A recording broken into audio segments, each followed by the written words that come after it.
Good Friday morning, everybody. Seth Little with Jeffords Anthony Law Firm here in Ridgeland, Mississippi.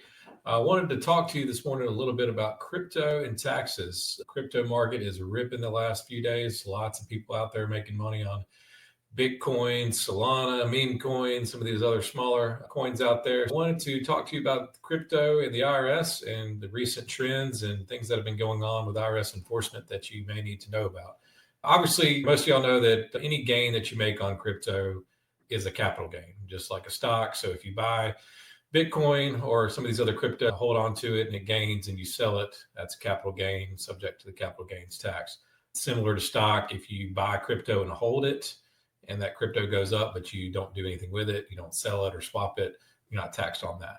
So some recent issues in the IRS enforcement on crypto is a Supreme Court case that is coming up called the Harper case. That is a case where the IRS issued basically a blanket subpoena to Coinbase to get user information for approximately 14,000 users.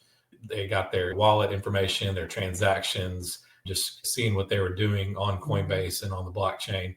One of the people that was one of those 14,000 filed a lawsuit against the IRS claiming that was an invasion of his privacy, that IRS did not have a warrant to get that information, and that he also did not have a chance, due process, to defend himself, to object to the subpoena. That case has worked its way through the lower courts.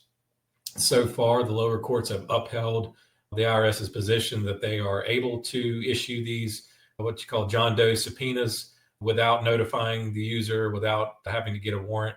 So far, so good for the IRS. As to how that's going to go in the Supreme Court, I would probably say my best guess would be that the IRS is going to win in the Supreme Court. Obviously, President Trump's a pro-crypto president and mostly anti-IRS. So maybe some of his more loyal justices, such as Thomas, Alito, Gorsuch, they might find against the IRS. But like everything else, it's probably going to come down to Justice Roberts and Coney Barrett, and we'll see how that goes. That's a few months away. But what you do need to know is that as of now, the IRS can subpoena some of these exchanges, such as Coinbase and some of the other larger exchanges.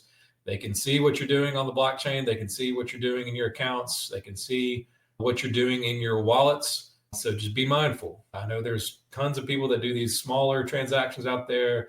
They buy and sell meme coins and smaller crypto coins here and there, maybe not keeping up with it. I know Coinbase gives you a 1099 at the end of the year, but not every exchange and wallet's going to do that. So it's up to you to keep up with it, and you do that at your own risk, as the IRS could be watching. And if the IRS does win at the Supreme Court, I imagine they will ramp up these subpoenas to Coinbase and some of the other exchanges to where it's going to be a lot more than just 14,000 users that they get information from.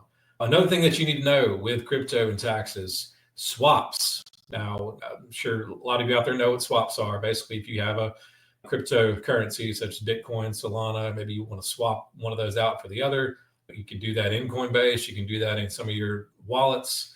Now, to you, that might seem like swapping one currency for another. If you're doing like a dollar to a peso, that wouldn't be something that would be considered a gain or a taxable transaction. But in crypto, that is a taxable transaction. Any swap that you make between currencies, whether you do it in your wallet, whether you do it on Coinbase, that is a taxable event, and you need to keep up with it, whether it be at a loss, breaking even, or at a gain. I know a lot of you maybe are messing around with some of these meme coins. Maybe you swap Solana into one of those meme coins, you get a quick 2-3x, swap it back into Solana. That's a taxable event.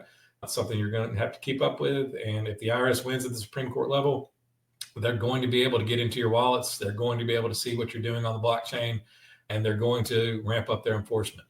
So something to keep in mind while you're enjoying this good crypto market in the next couple of days. Hopefully that'll last a little bit longer, but just report what you make, report any and all transactions, including sales, swaps. If you are on an exchange like Coinbase and you are getting a 1099 from them at the end of the year, make sure you report it, because if there's not that's the easiest audit the IRS can ever have, is if Coinbase issues a 1099 and on your end, you're not reporting it. When it doesn't match up, that's going to trigger an audit. Keep trading, just keep up with it, be mindful of it, and everyone have a great weekend.